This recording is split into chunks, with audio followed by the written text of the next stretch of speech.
Man, it's sad to see people self-abandon in addiction, like those close to you, relatives, family members, people that you've known for your whole life that you know have the highest potential in the world, and they are just burning their life to the fucking ground. And there's nothing that you or anyone else can do about it except for wait and watch that train crash happen in front of your very eyes, in front of children, in front of loved ones, in front of their career, in front of their talent, in front of their hobbies, their own self. They cannot stop until they want to. And it makes me insane because, of course, as an elder millennial woman with control issues and perfectionism standards, who is now admitting Jesus, sorry guys, who's now admitting I'm an alcoholic after 2.5 decades of alcohol abuse, drug abuse, all the other things that go hand in hand with that delightful personal profile, including the perfectionist issues that millennial women have with the home, with family, with momming, with fitness, with food, with relationships, with everything. We are supposed to go tick, tick, tick down the list of being perfect in every way, right? Because our self-worth is tied to our productivity and our perfectionist standards that society places on us since the day we're born, and we place on ourselves as well. We cannot do anything. We cannot be the helper that we were raised to be, because that addict is going to burn their life to the ground whether we try to intervene or not. And honestly, this is the lesson that I'm grappling with most in my life, because someone super dear and close to me in my life, one of the most important people in my life, is burning their life to the fucking ground right now, right in front of me. And there's nothing that I can do. It keeps me awake at night. And if you're someone who loves an addict, then you'll know exactly what I'm talking about, where you come up with the plan, you come up with the letter you're going to write them, you come up with the speech you're going to give them, you come up with the intervention that you should have with your family, you come up with a million different solutions. And at the end of the day, when you wake up in the morning, all of them are gone and all of them are useless, because that person is the one that needs to do all of those things.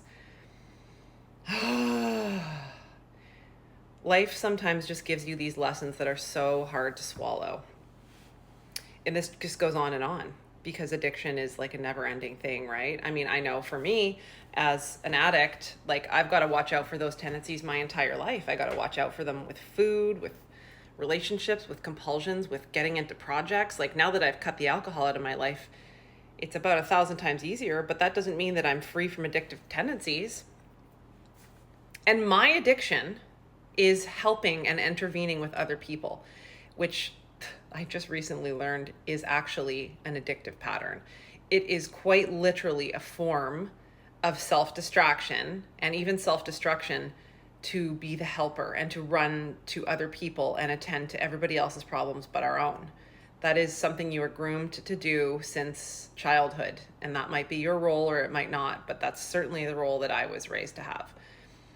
So it's like, how do we deal with that role when that role is useless and there's an addict around us that is ruining everything for everyone and refusing to help themselves? If you guys have any advice for me, please, I am all ears, because of course, like I do speak to a therapist about this, and I'm aware there's people with a lot worse problems and lives than I have, but this is a recurring theme of pain and sadness in my life and in my family. And I feel very helpless because I've spent years trying to help this person and they're not willing to admit that there's a problem. And it's like the state that an addict is in is a constant victim mentality, right? So it's like everyone else is the problem. They lash out at everyone else. And then they enter a shame spiral and they're like, okay, I'm going to stop this. But then they can't be comfortable in their own skin. And it's like being around that person, you see that they're just so physically uncomfortable in their own skin. They're like, ugh, like they cannot stand it. They can't be in their own body. Everyone else is triggering to them, even when that other people around them are doing absolutely nothing but just existing.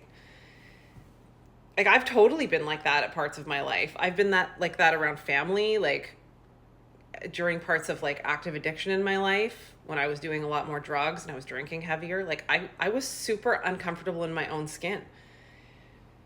And it is heartbreaking.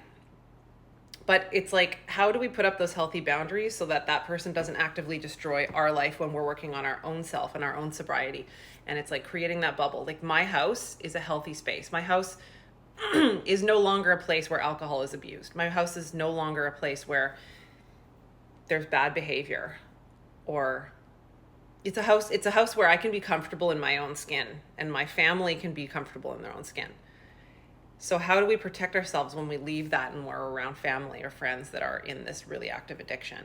It's one of the hardest lessons that I'm currently having to learn, because I'm not craving alcohol myself anymore.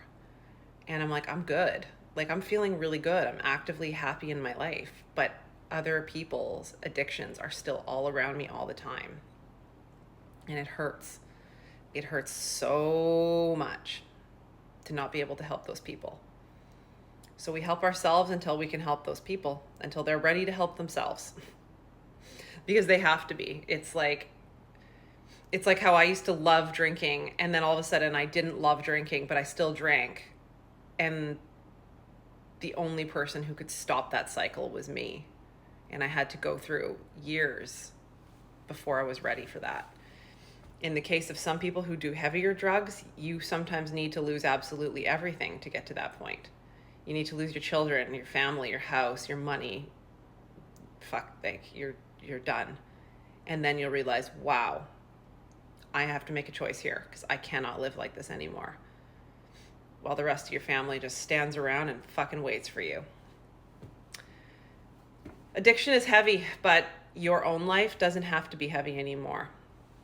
It can be so much more free when you are the person that is not in those chains anymore. So if this is day one for you, or if you're still drinking and this is you watching this as a sober, curious person, only you can stop, but this is your sign that's like, yes, this is time to stop.